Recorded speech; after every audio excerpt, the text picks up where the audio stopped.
a ghost emoji. We are back. Sorry we took a little bitty break last week because we were busy. Sorry to say. But, so much stuff going on. We did, and it was all fun, and we loved every minute of it. Was it? I had a really good time, except that I did miss recording, because I do actually really like this. But everything else was good. But we're back now, and we've got a pretty good episode all lined up, and so I'm ready to take Becca's hand and lead y'all down a path of spooky, true crime, unsolved mysteries stuff.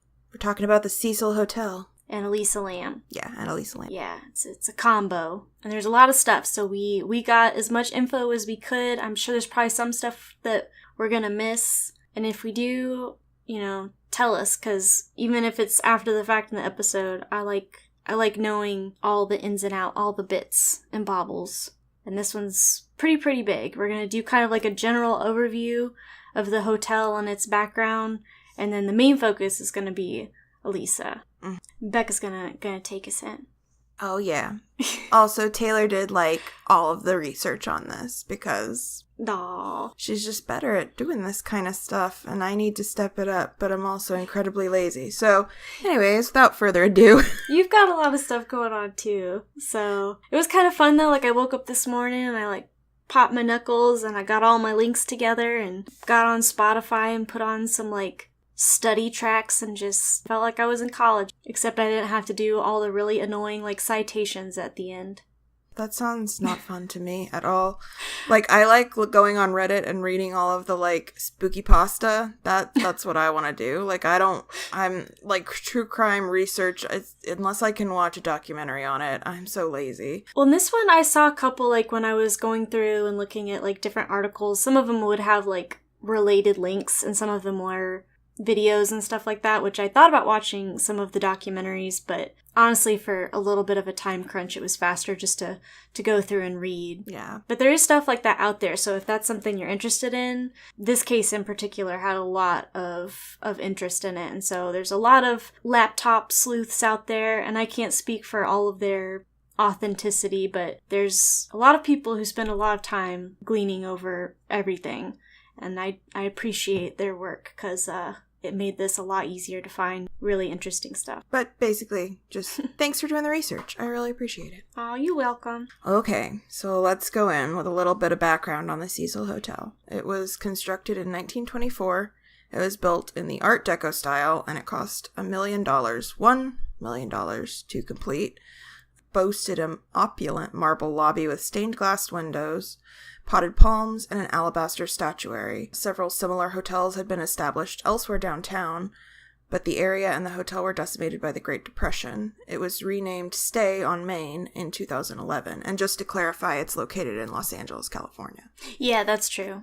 I like how I totally left that out. It's okay. I did read a little bit about it, but not, enough to consider it research. Basically, it's in an area known as Skid Row, which has a lot of crime and has a lot of transient citizens and stuff like that. But I'm guessing that the rename in 2011 was kind of to try and separate itself from some of its notoriety, because everywhere I looked, it was still always referred to the Cecil Hotel. Not very many people have really stuck with the Stay on Main rebranding. All of the court documents and stuff that I looked at I kept getting confused because they would be the defendant, Stay on Main. And I'm like, who's that? Where are we? We're at the Cecil Hotel, right? And they're like, no, we're Stay on Main. Stop calling it the Cecil Hotel. Another thing to note is the Cecil Hotel was part of the inspiration for American Horror Story's Hotel season. I know. I actually did not watch that one. Did you see it? Yeah, I watched it. The first episode is very rough, and it has a rape scene in it that is very intense and triggery. So if that bothers you, I would skip the first episode. But the rest of it I actually enjoyed. Towards the end, I thought it was interesting and good, but the beginning sort of, I don't know, it was definitely, you could feel his, like, trying to just shock, and that's so boring to me, but... Yeah, boring and... shitty. Yeah, say disrespectful. Being like, Yep. You know what's the most shocking is this thing that a lot of people actually have to deal with. Yep. And there's a lot of drug use, so if that bothers you, you know, maybe steer clear. But in general, like, it was okay. It wasn't my favorite, but it wasn't horrible. Is it on, like, Netflix or anything now? I think so. I guess so, because they're 2 behind, because Roanoke was the most recent one, right? Yeah. Okay. I kind of fell off after, what's it called? Yeah. After, Freak Show. Yeah, that one was kind of rough, and it made me feel a little uncomfortable about, I don't know, it's just, some of it felt a little exploitative, and I don't know. That guy just kind of gives me some weird feelings. What's his face? Ryan? Is it Ryan Murphy? I think it's Ryan Murphy, yeah. Yeah.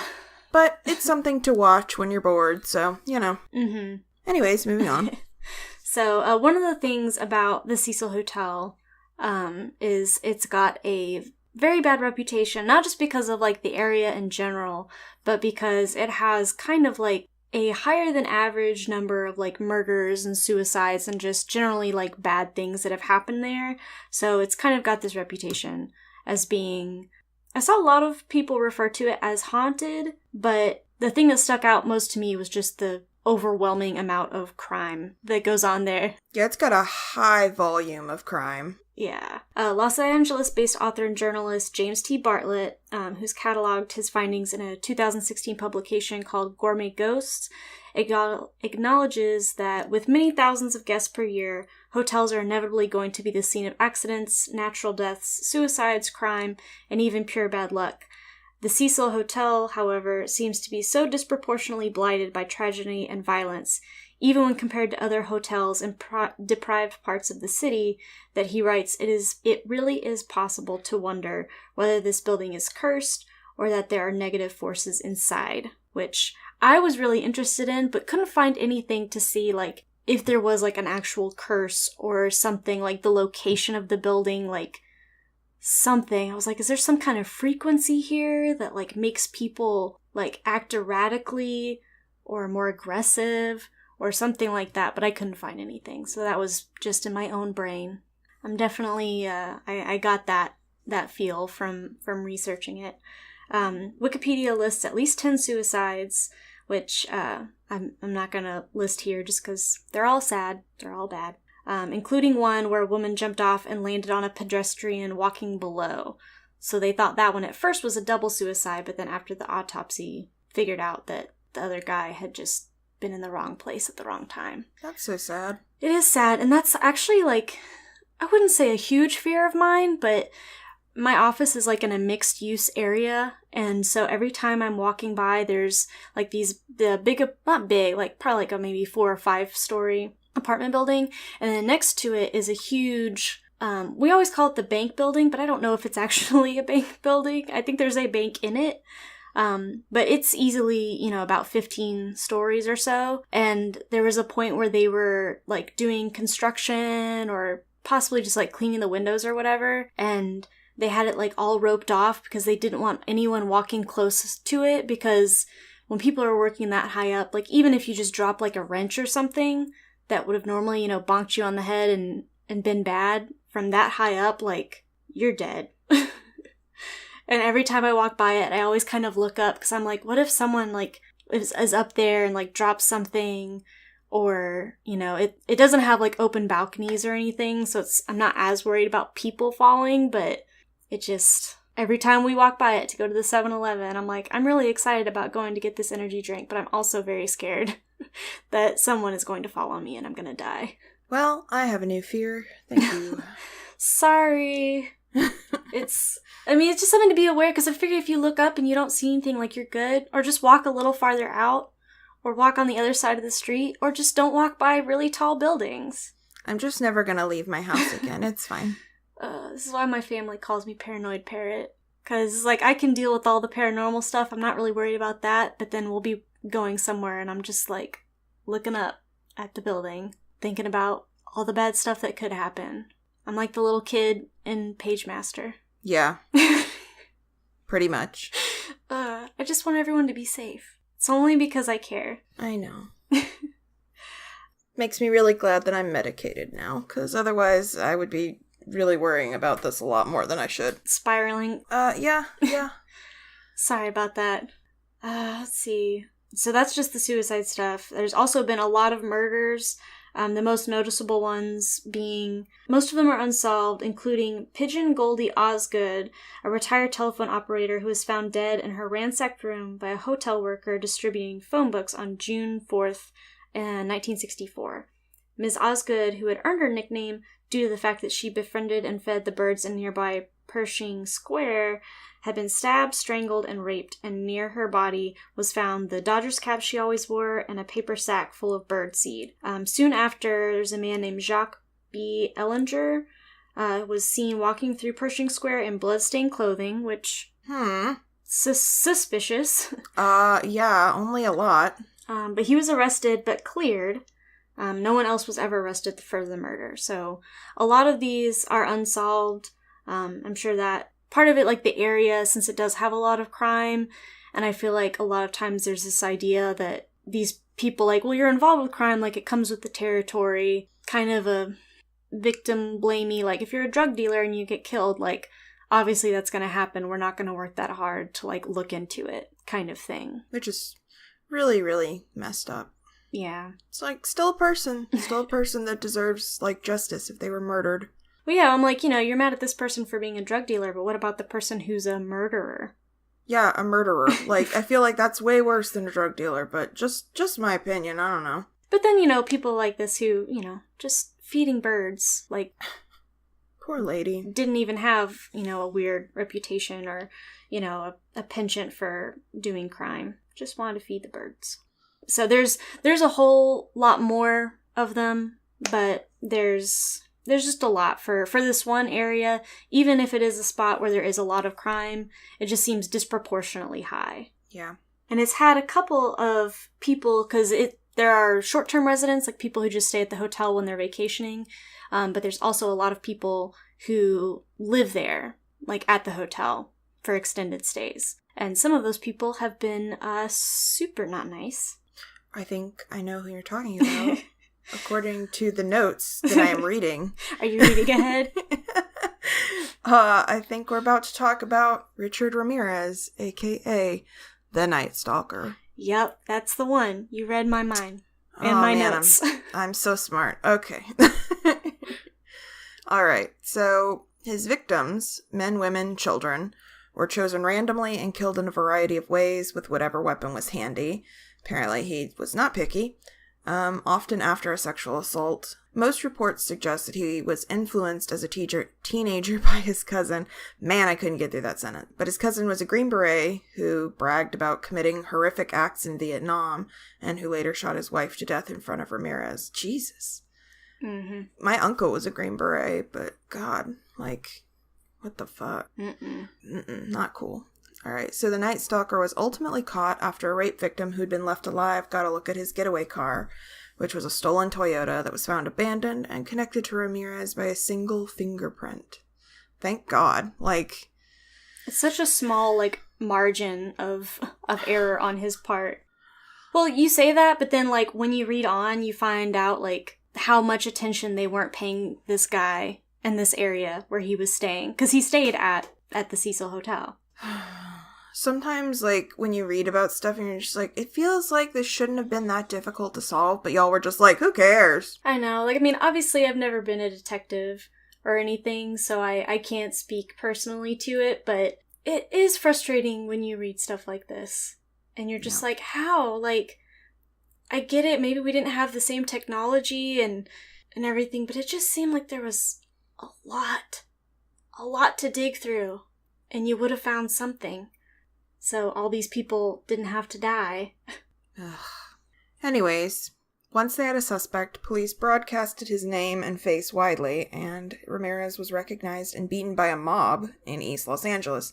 Not gonna lie, he deserved that. Yep. He definitely had that coming. I don't approve of violence, but he really had that coming. He a bad man. He bad. He was convicted in 1989 of 13 counts of murder, 5 counts of attempted murder, 11 sexual assaults, and 14 burglaries, and sentenced to death. And remember, this is like probably only a small portion of what he actually did. Mm-hmm. To which he said, "No big deal. Death always comes with the territory. I'll see you in Disneyland." What a fucking asshole. Mm-hmm. Ramirez spent the next 23 years on death row at San Quentin, but died of lymphoma in 2013. He was 53. I wonder if it's normal to stay on death row for that long. I don't know. I feel like I would be nervous about leaving someone on death row like that for that long, because I'd be like, what if he escapes? Like, he's already, a wanted person. Of course he's gonna do, like, the worst possible things he can before he gets caught. Like, I don't know. Anyways, Cecil Hotel is on Skid Row, an area that has a reputation for being overlooked by police unless they're called directly in due to rampant crime and homelessness. And that's most likely why he could operate out of the hotel with little suspicion. Ramirez would return to the Cecil after a killing and ditch his blood-soaked clothes in the dumpsters out back, then walk into the hotel either naked or maybe in his underwear, none of which would have raised an eyebrow since the Cecil in the 1980s was total, unmitigated chaos. That's what I'm saying, like... What a sentence! All these people walking around in, like, bloody clothes and naked, and people are like, I mean, he's probably not a crime person. That's totally normal. Who doesn't walk around naked and shed their blood-stained clothes? I mean, that's why I wanted a house of my own, so I can just hang out in my blood-stained clothes without anybody bothering me. Yep. It's really relaxing. Pretty much. God. So he was one of the people who lived there, and he was living there during most of the time that he was committing those crimes. So frustrating, because it's not even like he was trying hard to not get caught. Like, it's not like he was, going from town to town randomly murdering people and, like, leaving no evidence. It's literally he would murder people, dump his clothes in the dumpster, probably the same dumpster every fucking time, and walk butt-ass naked into the hotel he was staying in for how many years? Probably months? I don't know. God, that is so frustrating. If you think that one's frustrating, just wait till you hear about Jack Unterweger. Okay. You go. Jack Unterweger was another guy who was kind of like a famous resident of the Cecil for bad reasons after the fact. Alright, so Jack Unterweger. And he's Austrian, so I don't know if the correct pronunciation of that would be like Unterweger, but I'm going to say Unterweger because it makes me feel less silly. That's fair. So, in 1991, 6 years after Ramirez was caught and sentenced to death, a 41-year-old Austrian journalist named Jack Unterweger checked into the Cecil while he worked on a story about crime in L.A. for an Austrian magazine. He used his reporting work to secure ride-alongs with LAPD vice cops, and those trips were revealed as scouting missions when it was later discovered that Unterweger was also a serial killer with a penchant for strangling prostitutes. It is suspected, but was never proven, that he chose the Cecil because of its connection to Ramirez. So it might have been possible that he knew that you could operate out of there without having people look into you too much. But there's no proof. But I think it's a safe assumption, honestly. You would think that the police would put, like, a spotlight on that, but apparently they were like, nope, just a one-off. just one messed up guy. It's never gonna happen again. Nobody would definitely think, like, well, he didn't get caught for however long. Maybe I won't get caught. God, this is... All right. When Austrian police connected the strangulation deaths of 3 LA sex workers with a series of 6 unsolved murders back home, all of them prostitutes had been sexually assaulted and strangled with their own bras using a distinct ligature. I know. Unterweger fled and was arrested in Miami in February of 1992. Unterweger, it turns out, had started abusing prostitutes in his youth and at age 24 was convicted of strangling an 18-year-old German woman named Margaret Schaefer with her own bra. He had been sentenced to life in prison, but while he was there, they were like, he's a model prisoner, and he learned to read, and he started writing, poems and prose, and he eventually wrote an autobiography that I guess he somehow got published, and it was a huge success, and the European arts community lobbied for his release, trying to like push this idea that his rare literary talent came from him like verbalizing his problems. Like, well, he wrote a poem about it, so he obviously feels remorse, and like he's so smart and he's got a different perspective, and we think he's learned his lesson. Yeah, I don't know if people know this, but you can be smart and intelligent and educated and still fucking hate women. Like, that happens. They're not mutually exclusive. You just like, you're better at covering it up. You're just better at hiding it. You're better at tricking people. Like, I don't understand why. Ugh. And then the fact that he had done this and gone to prison, and then he's riding along with the LAPD and this starts happening, and if they didn't put it together, I'm going to be so frustrated. I mean, I guess the internet didn't exist, but you'd think that before you allow someone to go on ride-alongs, you would, like, look into their past, like, oh, he was convicted of fucking strangling a sex worker, an 18-year-old sex worker, a baby, essentially, and he went to prison for it. And then now we're having all these, mysterious sex workers dying in the same way. Oh, good. You're not going to like this next part then, because the whole reason he was so popular and was a journalist and was doing this was because in 1990, he had served 15 years. He was granted parole and almost overnight became a popular TV host and journalist. So, like, people knew about him. He was on the television. So, like, and he was like a crime writer. There's no way they couldn't have known. But within the year, he was in California, and he started killing women again, and then they were like, "Aw, shoot, you know who I bet that is? Underworker." Anyway. In June 1994, he had been extradited back to Austria because even though he had killed people here, he had killed more people back in Austria. So they convicted him of 11 murders and sentenced him to life with no chance of parole. And, in classic asshole fashion, that night he killed himself in his cell using the same signature ligature by which he killed all the prostitutes in Los Angeles and Vienna. And that was his confession, basically. So, another stand-up citizen who lived at the Cecil Hotel. Now stay on Main. You still there? Yeah. You just mad? Why? Why do these things happen? I'm so mad. I don't know. I'm so mad. Well, that's, like, I mean, this was, like, in the 80s and 90s when you think that, like, we're not great at catching criminals as we are today necessarily, but I'm like, this isn't, like, the Wild West of, like, the 30s and 40s when we don't have forensics, or, like, proper investigative techniques. It's just really frustrating. And I mean, because the other weird hotel story that I know about is that, I don't remember who it is. It's this man that came over and, actually, I don't know if he came from, I feel like he did, but I don't remember. Anyways, he built a hotel and he built all these weird doors and windows that went to nothing, and he murdered people who would, like, check in, and, it was in I think the 20s or 30s, and so... It was H.H. Holmes. Yeah. He built his, like, death castle, and he was taking in people during the Chicago World Fair. So there was tons of people coming in from out of town who needed somewhere to stay, and he'd be like, "Oh, I have the perfect place for you." And then he, like, had, like, tubes that would basically, like, pipe gas into their rooms and kill them. Yep.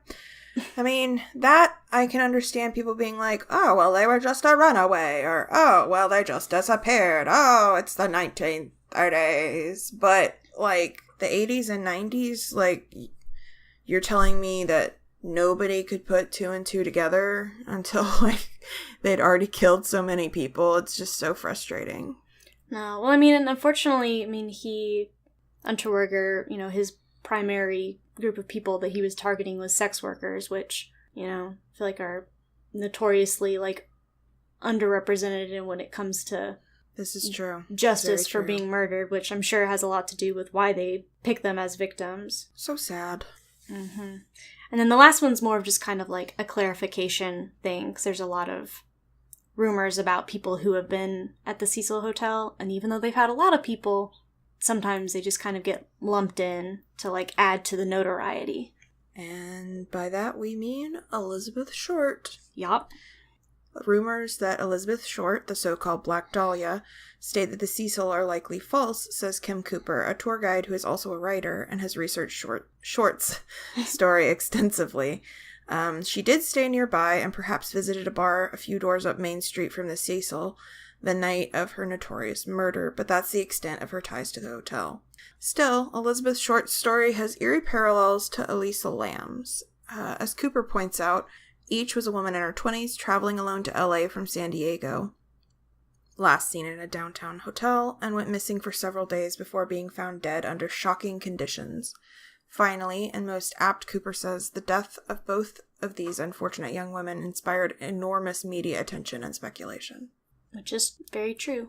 Yep.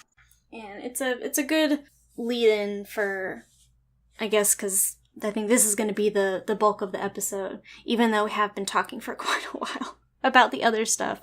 But the thing that mainly brought us to the Cecil Hotel and why we kind of wanted to set the stage for it was the story about Elisa Lam, who stayed there and was found dead back in 2013.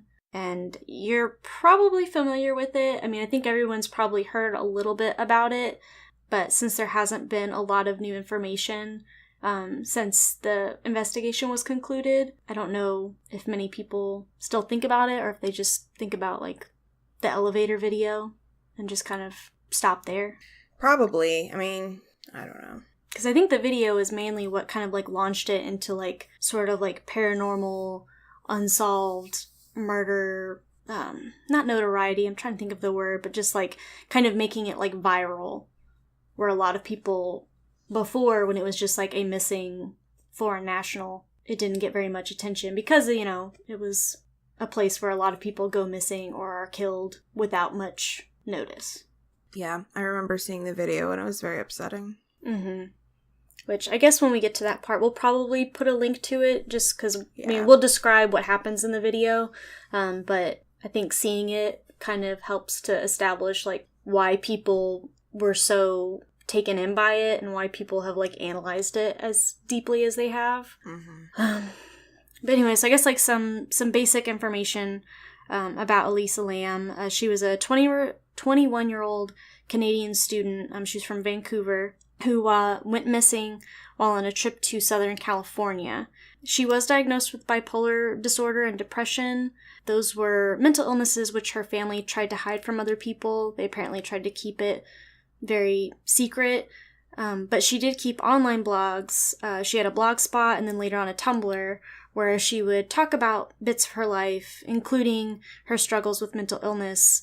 And they were also just kind of like regular blogs where she would post pictures of, like, models and fashion photos and stuff like that. Like, reading through it, it really establishes that she was just, you know, by most accounts, I mean, a normal girl. She had her struggles with mental illness, but she was pretty open about them on the internet, which makes me very sad that her family, instead of, like, allowing her to be open, like, with them, kind of, like, tried to keep it under wraps, which I'm sure didn't help things at all.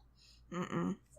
In those blogs, she relayed that she had had a relapse at the start of the school term that led to her dropping several classes, and she was worried that it would look bad on her transcripts because she wanted to apply for graduate school. Her family claims that she had never had thoughts about suicide or attempted it, but because they were so secretive about it, I mean, I don't feel like she would have been comfortable telling them if she had ever had suicidal thoughts. There was one thing I read that said that she had gone missing for a brief period of time before.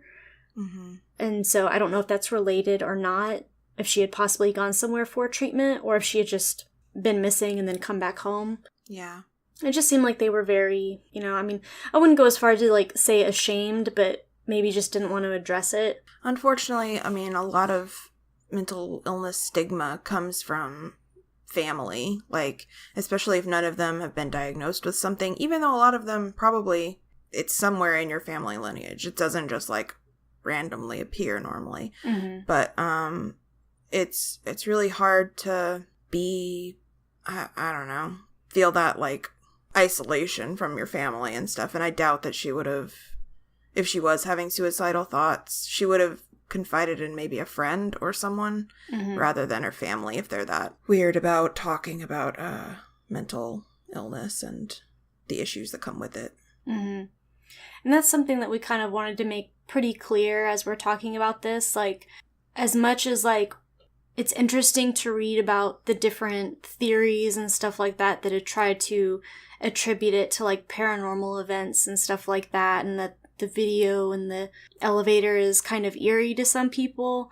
I mean, at the base of it, I think we're kind of in agreement that most likely this is a young woman who was maybe having, like, an episode of psychosis or had, like, some kind of break with reality related to her mental illness, and that someone most likely took advantage of her during this. And so, for the sake of, like, the podcast and kind of, like, you know, we try to investigate everything, we just want to make sure that we're being respectful of that, because, you know, she's a real person dealing with real issues, and at the base of it, you know, it's a sad story about someone who, you know, was possibly killed, and if not killed, then still, you know, passed away under really, like, sad circumstances that were probably due in part to her mental illness. So that, and I really don't appreciate the like trope of attributing people who are mentally ill or bipolar to being like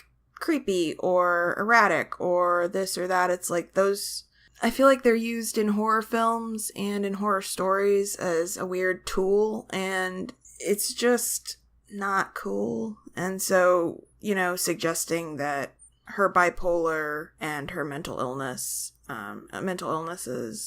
are somehow linked to the paranormal, like, I don't know, feeling of it all is really silly, because it's, I mean, your mental illness isn't you, and it just makes up, like, a portion of you, so I don't know. It's just, well, it just makes me think of, like, when you're dealing with stories about stuff like possession and things like that were most likely people suffering from, like, schizophrenia or real mental illnesses, but people are like, but it's so scary, like, they've got a weird voice and they're saying all this crazy stuff and blah blah blah, and it's like, no, you're making this into this, like, paranormal, otherworldly thing when it's a very real disease that people are dealing with and live with day to day. Yeah. And I mean, it's just literally a chemical imbalance in their brain. Like, it's not anything more than that. So anyways, we just wanted to be respectful. Yeah, sorry it's kind of a long aside, but that was one thing. Like, I was very interested in this, but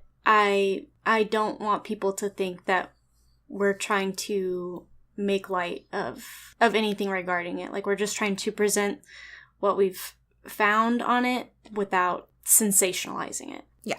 So I guess let's move on to the disappearance. So she checked into the Cecil Hotel on January 28th, and she was assigned to a shared room, but 2 days later was moved to a private room after her roommates complained of odd behavior. She kept in contact with her parents every day she was gone until January 13th of 2013. When they failed to hear from her, her family contacted LAPD and flew down to search for her. So obviously they loved her, but I mean, there are families that, you know, obviously love you, but may not feel comfortable talking about your mental illness. And maybe they just didn't want to talk about it publicly because there's such a stigma around it. I mean, it's like, I don't want to assume that they're bad people or anything, because obviously they loved her. Hotel staff and a nearby bookstore owner claimed to have seen her alone. She was buying gifts at the bookstore and seemed cheerful and outgoing. LAPD searched the hotel where they could legally, but since they had no proof a crime had been committed, they were limited on where they could search. They did look on the rooftop with a K9 unit, but apparently did not search the entire roof, the tanks.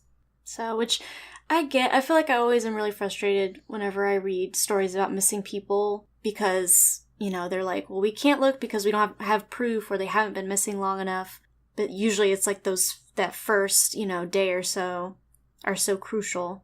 And I know it's like within the bounds of the law, and there probably are a lot of people who, like, you know, their phone's just dead and their family is just really worried, but they're actually totally fine or just want to disconnect. But then you've got stuff like this where you're like, no, I know you have no, like, proof, but I mean, something is obviously going on. Especially, like, if they were aware that she had bipolar. I guess maybe they might not have known that she was starting to show odd behavior. But did they know if, like, her medication had recently changed, or if she had, like, run out or gone off of it or anything like that? Not that I could find. Like, when they did the autopsy and everything, they found, like, she had her medication in her room. She still had that, and there was traces of it still in her system. But because of the state of her body when they found it, it was hard to tell, like, the exact levels. That's sad. But she had been taking it, so that's where it's a little bit hard to tell, but as far as they could tell, she hadn't gone completely off of it, but there's no way, I guess, really to prove if she had, like, changed her dosage or taken some but not the other. I mean, and sometimes even when, like, you're on your medication and stuff, I mean, you can still have episodes. Well, I mean, you can be on the same, like, type of medication, and then as you get older, like, either it doesn't work as well or your, like, chemistry changes. So, I mean, it's possible that, you know, especially since bipolar doesn't really surface until you're about 18. So, I mean, if she had been on it and maybe they had, I don't know. I'm just, like, spitballing ideas, but finding the right medication and stuff is sort of it doesn't ever really stop, I feel like. Like, for a time it works, and then you go back to trying to find, like, a good combination and dosage level and everything that works, and making stuff, like, doesn't interfere with other things you're taking.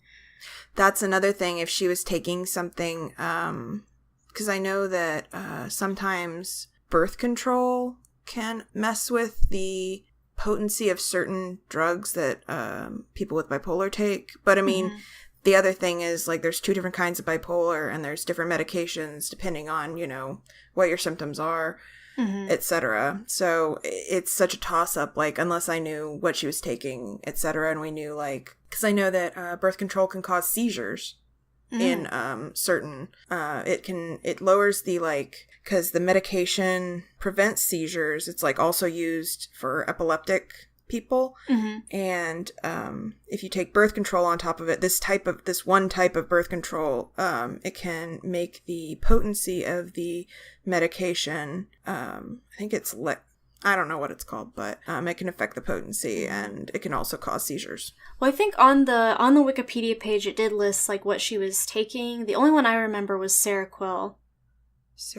Which it generally is usually treated for, like, insomnia or having, like, sleep stuff.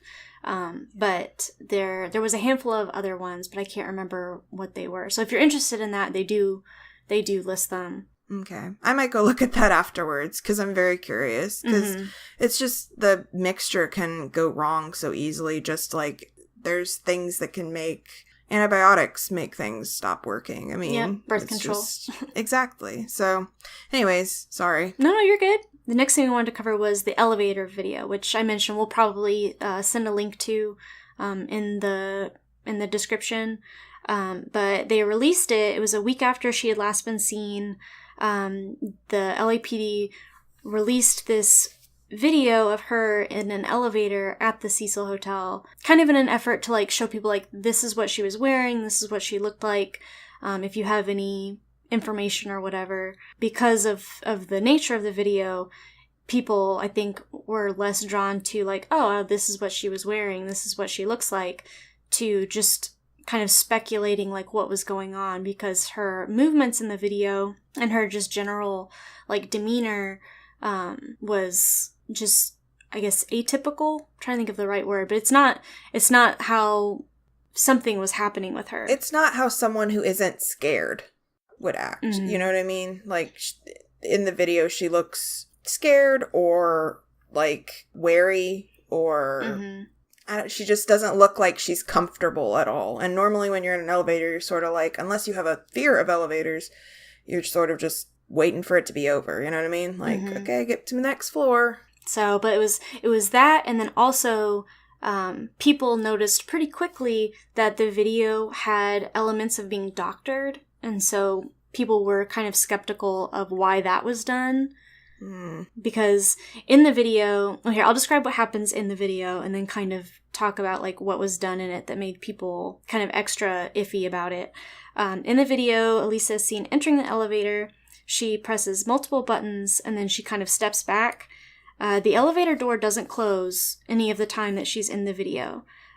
She steps forward and looks outside the cab in both directions really quickly before stepping back again. She then kind of like backs into the front corner of the cab as if she's hiding, which is what Becca was talking about. Like, she just seems kind of scared, like, sort of like paranoid, because we never see anyone else in the video, but she just seems like she's being pursued, or she's just nervous. See, she peeks out once more before stepping outside, and she does kind of like a little jump and a sidestep motion. She then steps back into the elevator really quickly before stepping back out again. She stands outside for several seconds before coming back in, and she's kind of got like her hands over her ears. But then she starts pressing several buttons again. Like, it looks like she's pressing a lot more than she did the first round of button pushing. And then after this, she steps outside the cab again, and the door still is never closing. Like, the elevator door is just open. And she kind of begins, like, waving her hand in the doorway, almost as if she's, like, testing, like, does it sense there's something there? Is that's why it's not closing? And a lot of people, and I kind of felt this way too in the video, like, maybe there's some kind of distortion or something on the video, but, like, her arms and hands almost kind of look elongated, and people describe them as looking kind of, like, boneless, because, like, her fingers and stuff seem like they're, like, almost bending backwards. But she says it's a very kind of strange, like, fluid motion. And she does, like, these little crouches and kind of, like, holds her forearms in front of her, like, kind of, like, putting her forearms together, kind of, like, twisting them together a little bit. And then she finally kind of just, she walks away from it, so you can't see her, because you can kind of see the hallway outside the video, or outside the elevator. Several seconds go by, and the door finally closes, and then they keep opening and closing several more times, which at first I was like, oh, like, what? Why is it opening and closing? No one's in there. But if you look, the wall outside changes color, so I think it was finally just going up and down the floors. Yeah. From where she had pushed the buttons.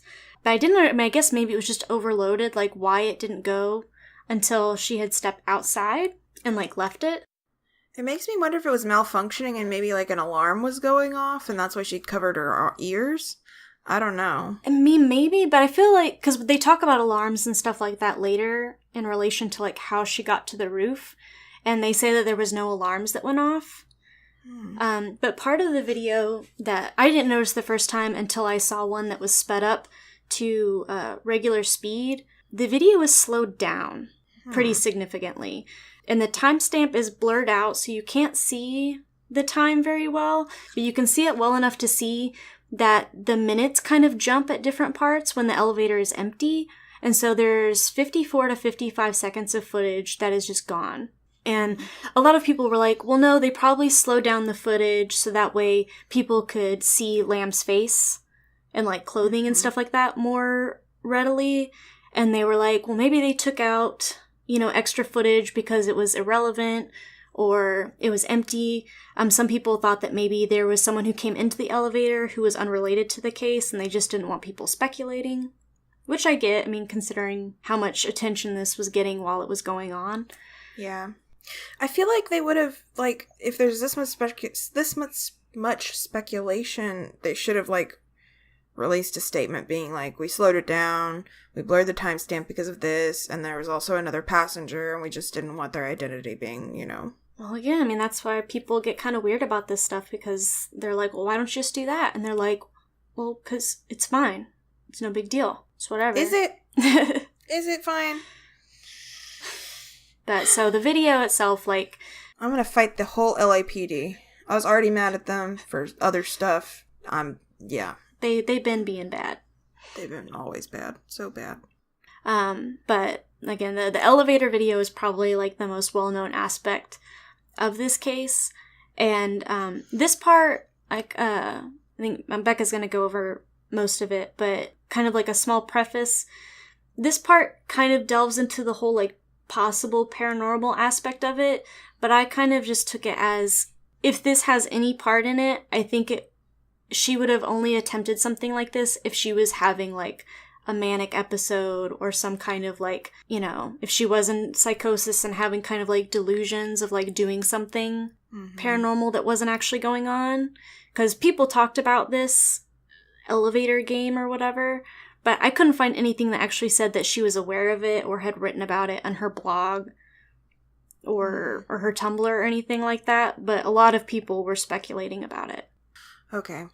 Well, it's called Elevator Game. It's a game from Korea, and by performing this ritual, you're supposed to get to a different world. According to people that have successfully completed the game, it looks the same as the town or building that you're from, but all of the lights are off and you can only see a red cross in the distance. There are no other living things here except yourself. Some say electronics like phones, cameras, etc. don't work, while some say they do. Also, some say that getting back to the real world is harder for some reason. You get disoriented and forget the elevator you came on, or somehow the elevator seems to get further and further away as you walk towards it. How to play? You must be in a 10-plus story building and in the elevator alone. If someone is in the elevator with you, it won't work. Step 1 is get on the elevator on the first floor. Step 2, press 4, and when you reach the 4th floor, don't get out and press 2. When you reach the 2nd floor, press 6. When you reach the 6th floor, press 2. When you reach the 2nd floor, press 10. When you reach the 10th floor, press 5. And when you reach the 5th floor, a girl will come in. That woman is not human. Don't talk or look at the girl. If you do, she'll take you away. The 8th step is to press 1, and if the elevator instead starts going up to the 10th floor, then you have succeeded. You will have reached another world where there is no one except you. Step 9 is if you get off at the 10th floor, the girl will ask, "Where are you going?" but don't answer. And then the instructions on how to return. 1, if the woman doesn't get on and if you don't get off the 10th floor. 2, if you don't get off at the 10th floor, then press 1. If it doesn't press, keep on pressing until it works. Creepy game. Yeah, I feel like you hear games like this, like what was the one a while back where people were trying to, like, talk to Charlie or something? Oh, yeah. But it was supposed to be, like, a demon or whatever. Yeah. That Ouija nonsense, people being bad. Silly. So this one, again, like, I feel like it doesn't totally fit just because she pressed a bunch of buttons at once and wasn't waiting for it to go up or down. And just the broad fact that we don't know if she even was aware of this game. But, of course, people looking for, like, a paranormal, like, explanation for it were like, it's the elevator game. It makes perfect sense. You know what it makes me wonder? It makes me wonder if the elevator just wasn't working and she was trying to get it to work, and that's why she, like, kept getting on and off, like, is someone pressing a button? Is someone doing this? And, like, yeah, she was acting a little weird, but maybe she had just woken up from a nap, or I don't know. You never know what someone's thinking, that and they're alone, so I do some weird shit when I'm alone.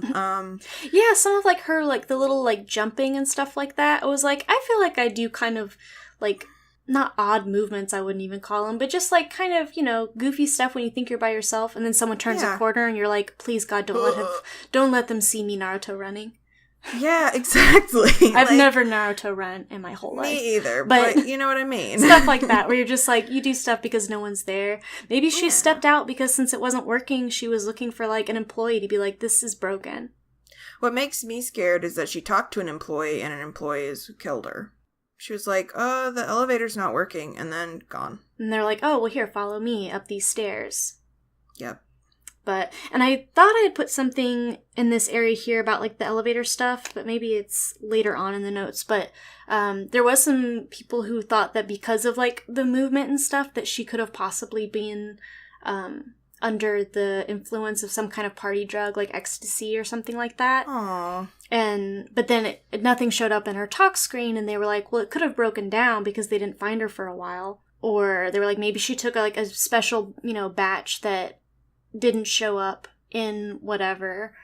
But just because I've never done party drugs, but they were like, you know, if she had taken something or had been given something, you know, sometimes it can make you kind of move, like, in a way you wouldn't normally. Yeah. But that's the last, like visual footage or anything that people had of her. But this is kind of just, like, discovery and sort of our, like, closing thoughts on what we have about it. This part was a little gross. Guests at the hotel began complaining of low water pressure and black-colored, foul-smelling water. When employees went to investigate the water tanks on top of the building on February 16th, about 2 weeks after she had gone missing, they found her body floating in one of the cisterns. The tank had to be drained and was actually cut open from below by firefighters to remove her body. Many guests left because they were grossed out. And the ones that were like long-term people had to sign a waiver saying that they were aware. They did tests on it, and they were like, there's nothing in here that will like seriously hurt you, but they still put like a do not drink order in place. Yeah. One thing I noted, it said that one of the long-term guests said that there had been a flooding in an upper level room when Lam went missing, like around that time. But then I read something else that said that it was on the 4th floor. And I think I want to say it's a 15-story building. I can't remember exactly, but so I was confused on that, where one said it was 4th floor, which she was staying on the 5th floor. So if someone possibly like drowned her in her own room and then took her to the roof or something like that. But so that was a note that I thought was interesting, but I couldn't really find much to like follow up on being like, why would there have been flooding? Did it have to do with her being in the tank, or was it separate? When they found her, she was naked, but her clothing, room card, and watch were all found floating in the water as well. So they were either dumped there with her, or if somehow she was able to get into the tank on her own, she could have possibly then like undressed in there. Her body showed no obvious physical like outward trauma, but her autopsy report, it was delayed for a long time, and the whole thing was just fraught with problems, and there was a lot of suspicion about it. Her toxology report showed nothing other than trace amounts of her regular medication and ibuprofen. A full screen could not be done, though, because not enough of her blood was preserved. So they're kind of like, well, here's a toxology report. It's not a full report, but it's one. Oh, and here's where I put her behavior in the video made some people think she was on a party drug. But they were like, if it's not there, it could have just broken down. And that's why we don't see it. So a rape and fingernail kit were taken, but it's not clear if they were ever tested. That's a common issue. Yeah, big surprise. God, so frustrating. Due to the state of the decomposition, it was hard to tell if she'd been sexually assaulted. Blood pooling and prolapse in the anal area was pointed to as a sign of assault, but pathologists noted that it could have resulted from bloating during the course of decomposition. That's so sad. I know. Officially, her death is considered accidental drowning, contributed to by her bipolar condition. But again, the report makes it appear that this was not a firm conclusion. The accident box is checked on June 15th, but then 3 days later, undetermined was checked instead, only for it to be crossed out and noted as an error in the 3 days before the report was released.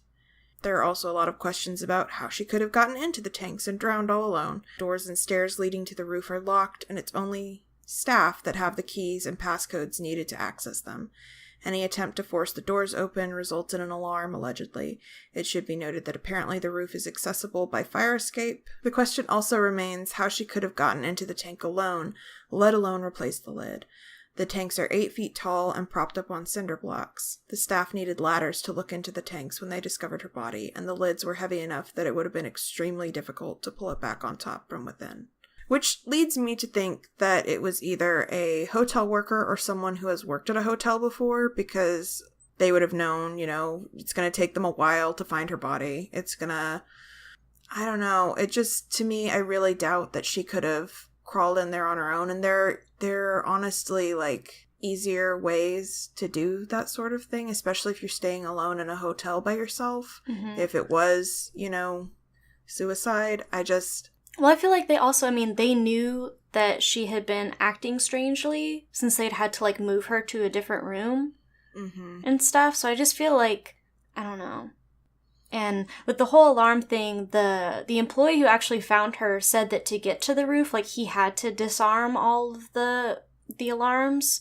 So I guess they technically were working at the time that it happened. Mm-hmm. I guess there's always still, like, the fire escape thing. But it just, I don't know. I thought it was strange. And the autopsy report being really vague, and like the whole like it's accidental, but she could have been drugged. Like I read something about, is it GHB? What's the date rape drug? I can't remember. Is it THC? I thought it was GHB. I thought it had a G in it.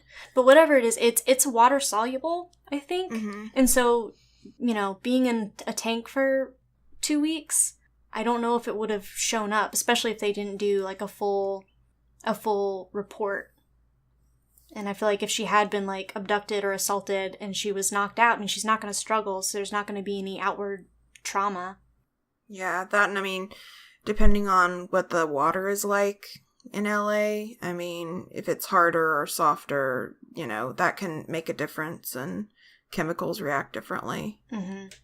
So it was just a lot of unanswered questions, and I mean, I feel like they were under a lot of pressure to like produce results, and so I was kind of surprised that it still was as inconclusive as it was.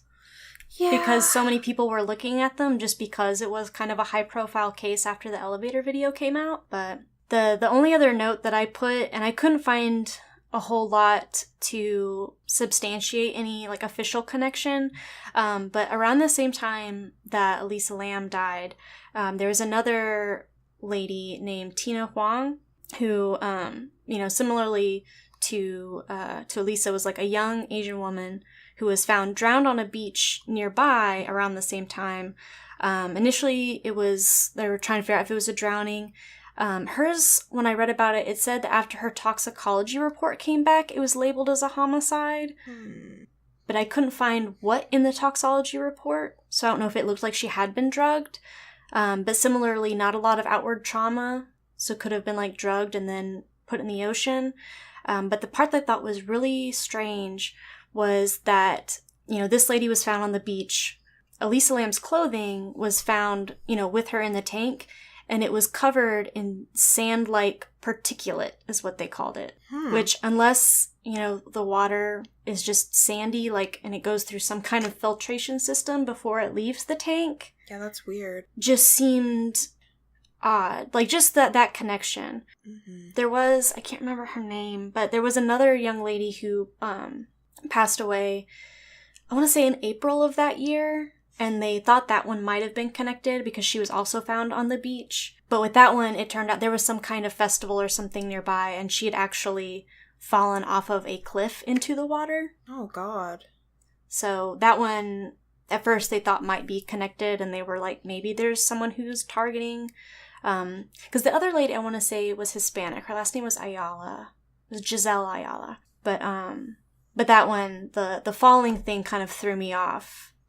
But she'd also been at a festival, and they were like, we think she might have just been overserved, and then at this festival they've had people before fall off this cliff and I guess somehow survive, but she died from her injuries, and they found her on the beach, and they were like, this is kind of similar. But you'd think that they would rope that off, or you'd something. Think, I mean, I guess if people are at a festival and they kind of just want to do whatever they want, but at the same time, I'm like, if people have been falling off, do more than just put a rope in front of it. Have someone patrol it. Maybe they do. I didn't do a whole lot of research into that part. I was just trying to see if there was any other victims that had a similar kind of MO. But but yeah, so that one I thought was interesting, but I never I couldn't find a follow-up to see if anyone was ever charged with that crime. Yeah. Again, Tina Huang, she wasn't she hadn't gone to court yet, but she had been accused of prostitution and had a couple of marks of that. And she actually had been in jail, awaiting trial, and her lawyer had gotten her out. And her lawyer felt bad because then she died while she was out. And he's like, maybe she just would have been safer if she had still been in. Sad. But again, I mean, that's a little bit different because they didn't have that in common since Elisa Lam wasn't a sex worker. But it just seemed kind of strange. The sand thing, I don't know. From all these crime shows, I feel like they're always like, well, we found this sand and we can tell by smelling it that it's from this beach in this city, this quadrant or whatever. And I'm just like, could they not tell, sand-like particulate? Is it sand or is it not sand? I don't know. Sand-like. I mean, I feel like they would have said it was sand if it was. Mm-hmm. Do you know what I mean? Yeah. But it's well, then what is it? Did you guys run tests on it? Because I feel like that would be the next natural step to take. Mm-hmm. Just thought. There was also one article I read, which had a lot of other good information, but then the one thing I couldn't back up anywhere, but I thought it was interesting if anyone else has read this or seen this, like, substantiated anywhere. I read that they found, like, a men's, like, shirt, or a man's shirt, or, like, men's clothing in there as well. But then I couldn't find that anywhere else. Which I feel like if it was, it would have been a part of the bigger report, or people would have made a bigger deal out of it. Yeah, I don't know. From what it seems to me, it sounds like someone who had knowledge about how hotels work, and that, like, the alarm, or at least that, like, system, how the alarms work, and knew that the fire escape would be the only place to go where the alarms wouldn't go off, probably killed her or drugged her and then dumped her in the tanks. Because I don't think it would have been someone who didn't have that sort of, like, knowledge about how the hotel works. And obviously she can't, that's so much prep work to commit suicide it just doesn't make sense to me. Like, I really think that she was murdered. I do too. Well, because even the whole, like, accidental drowning, like, I guess if she was, like, in a bout of mania, I know sometimes, like, you can kind of get that feeling like you're invincible and you can do whatever. But I'm like, even if she was having that and was like, I'm gonna go swim in that tank and no one can stop me. You wouldn't put the lid back on. Yeah, I'm like, how would you get it? Like, the latch on it was undone when they found it, which I guess is what kind of prompted them to look into it. So whoever did it, like, it wasn't back on all the way, so it was a little bit haphazard, but just the way, like, when you see pictures of the tanks and stuff, like, you would have to work pretty hard and would be really difficult to do by yourself. Like, I think it took multiple people to get the entire thing off. Yeah. So it's just a lot of stuff. Like, the only other thing I can think is if she was drugged and was going through mania at the same time and was like, yeah, I can swim, but it still doesn't make sense with the whole lid thing. Like, that, I don't know, it's very strange. It is. And it's just made sadder by the fact that I mean, it's considered closed, like, you know, people who are interested in it still kind of, like, look for information. Her parents sued, like, did a wrongful death suit against the hotel, saying that, like, the tank should have been more secured and all this other stuff. And they were like, you know, we've never had someone try to get into the tanks before. We've got alarms. Like, there's no other way to get up there without staff being made aware. And so the case was dropped and everything. And it's just, you know, just kind of like the end of it. People were like, oh, it was an accident. Too bad, so sad. And I'm just like, doesn't it leave a bad taste in your mouth? Just being like, something is not right. Like, something is off. And you're just cool to just leave it there. But this is why no one should live in LA. It's hell town. That's my, like, ending thoughts. People think it's great. From what I can gather, it's not. It's just unless you're super rich. Yeah, I was gonna say, who got that kind of money? You gotta throw balls around or be on TV or movies. That was kind of most of what we found on this case, and a pretty broad swath of the Cecil Hotel. Like we mentioned before, there's a lot that has gone on there. We just kind of wanted to get a general layout of kind of like the area that we were dealing with and why this was sort of like the cherry on this weird murder-suicide cake that is the Cecil Hotel. Now stay on Main. Don't stay there, is basically what we're telling you. Don't stay there. Don't do it. It's not worth it. I'm scared for you, and I don't want you to do it, okay? So, we hope that was interesting, but we also hope that people kind of take it as a, you know, sometimes you hear stories like this, and I think it's good to take a moment and kind of examine it as it's a real person, you know, with a family, and it's not always ghost, demon, yeah, portal to hell, spooky, scary stuff. Sometimes just regular old real life is unfortunate and sad and scary. Yeah. So there's your bummer. Enjoy your bummers. It's sometimes I feel like we have these great episodes and then we get to the end and we're just like, oh. There's no way to end on a positive note. No. Well, I mean, I feel like that's fine. Sometimes something is just sad and bad and scary. Yeah, and there's no way to like wrap it up and just be like, hey guys, wasn't that a cool, fun story? See you next time on Ghost Emoji. All bummers all the time. Time to cry. 90% bummers, 10% goofs. Yep. That's it. That's the podcast. What do we want to talk about next episode? I don't know. We have been talking about, because we both really enjoy scary video games, and we haven't actually done one yet. So we might kind of peek around and see what we've played, or if there's anything that we can play between now and then.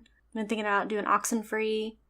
We both played Night in the Woods, which kind of has some paranormal elements, but is mostly just scary for young adult real life reasons. Yep. Despite all the cute kitties and crocodiles and bears. Mm-hmm. And also this, I think it's this Friday, the new Annabelle movie comes out. Oh, really? Mm-hmm. The Annabelle, the Creation. Oh, boy. Which, those are always fun just since, Annabelle is real. In real life. Except she's a Raggedy Ann doll. She looks a little different. She's had a makeover. Or a make-under. It's so funny because I can't be scared of her because I had one as a kid. And so I'm just like, okay. I think there's a pretty obvious reason why in the movie she looks like a hell doll. Yeah. Instead of, not even just like copyright stuff like Raggedy Ann and Andy didn't want it associated with it. Just the pure fact that no one's gonna be scared of you, Raggedy Ann. I'm so sorry. Nope. I might do that. But either way, I'm just happy to be back on schedule and getting everything all figured out. Even though I had fun on my trip last weekend, I was sad when Monday night rolled around and I was like, there's no new episode tomorrow. I was too busy eating poutine and drinking coffee in Canada Town. Sad. What about all the ghosties? Sometimes it's gotta wait. We appreciate everyone. Wait for us. So, but we'll have something for you next week. But in the meantime, if you like what you're hearing, we always appreciate a good review on the old iTunes over at Ghost Emoji. You can keep up with us over on YouTube, Ghost Emoji Podcast. I think so. We maybe. Nobody knows. We know so much about what we're doing. Well, you have to change it and it's Ghost Emoji Show, Ghost Emoji Podcast. Yeah. Ghost Emoji. It's because other people take them and don't they know that we're trying to build a brand? Give me my brand back. So we're on YouTube if you want to watch there. We're also on Podbean. Obviously, we're on iTunes if you want to subscribe there. We're on Twitter at Ghost Emoji Show. So you can follow, retweet, suggest stuff. Yeah, or talk to us. Yeah. Just ask how we're doing. Life's hard, man. It is. Just say Being hi. alive is hard. I know. I think being a ghost is hard. Try being alive. Try being alive. I wanted to plug a couple of things before we go. I do a podcast with my friend Cass about video games and Mass Effect and sort of sci-fi stuff, and it's called Embrace Eternity. And you can find us on YouTube or iTunes. And just look up Embrace Eternity, I think, with Cass and Becca, or just Embrace Eternity. The podcast that launched at least 2 other podcasts. Yes, yes, because we are also... a million podcasts. Yeah, we are also, both Taylor and I, in a podcast that I edit called RPG Friends Club, where we basically play a tabletop version of Mass Effect, but we have our own characters and we're bounty hunters, and it's fun and it's silly and nerdy. It's just a barrel of laughs. It's very nerdy, yeah. So if that's not your cup of tea, you don't have to check it out, but it is funny. And that is RPG Friends Club, and you can find us on YouTube and iTunes as well, and Podbean. And then if you can't tell, we sort of are fans of Mass Effect and sci-fi, and Becca has taken that love and turned it into a vast pinpire. My pen empire, yes. My pinpire. I'm selling and making enamel pens of the original trilogy characters. Well, not all of them, but some of them. I've done Femshep and I've done Garrus and Liara are both in pre-order thing, and we're down to like less than 15 of the black nickel Garrus, and I think 20 of the black nickel Liara. They're more popular than the silver, but they're like $12 a piece, and I have a promo going right now that is N7 Renegade in all caps, and you can get, if you buy 2 or more pens, you get 15% off. It's a pretty sweet deal. But yeah, you can check that out at glitterfangs.etsy.com. I like that it's the 2 or more, because that way you can get your Femi Shep and your one true love for life, whether that be Garby or Liara. Yeah, I haven't made the other love interests because Daniel wants me to do Miranda, but if you've played Mass Effect, Miranda's not super popular in the love interest rings. I mean, she's a popular character, but not as a love interest. And then a lot of people want Thane, which I don't have a problem with doing. It's just, if enough people don't commit to a pre-order, then it's very expensive. So yeah, well, because you got to pay a certain amount to get them, and then if they don't buy them, they eat that cost. Yeah. But these first 2, I mean, Liara and Garrus, they're classics, and they're so cute. Who doesn't love them? And they're really like well made. I don't know. I'm looking at my little Sheppy pen right now. She's looking back at me. She loves you and saying, "You can do it. I believe in you." Thanks, Sheppy. Also, if you haven't played Mass Effect, you should. It's a trilogy, and it's very good. It's a little spooky. It's sci-fi. It's funny. It's, I don't know, it's good. It's just real good. It's sexy. It is a little sexy. It also has a lot of aliens, but that's, I mean, we're doing a paranormal podcast. I don't know what you expected, so. Like, I don't know. Spooky Mulder. Okay. Well, I'm done plugging things. All right, well. Becca's gonna go take her midday nap. Yep. She loves naps. Actually, I'm gonna go make I don't nap. I'm gonna go make chili. Veggie chili. I'm gonna go clean my house because my mommy's coming to visit tomorrow. Yay! And even though I'm an adult, I'm terrified of disappointing my mom and having her think I'm a slob. So Mommy cook. So I'm gonna go do that. And also edit this episode feverishly and get it ready for Tuesday, since I will be busy entertaining said mama tomorrow when I normally do all my editing. Very important, very important. I guess until next time, everybody, stay spooky.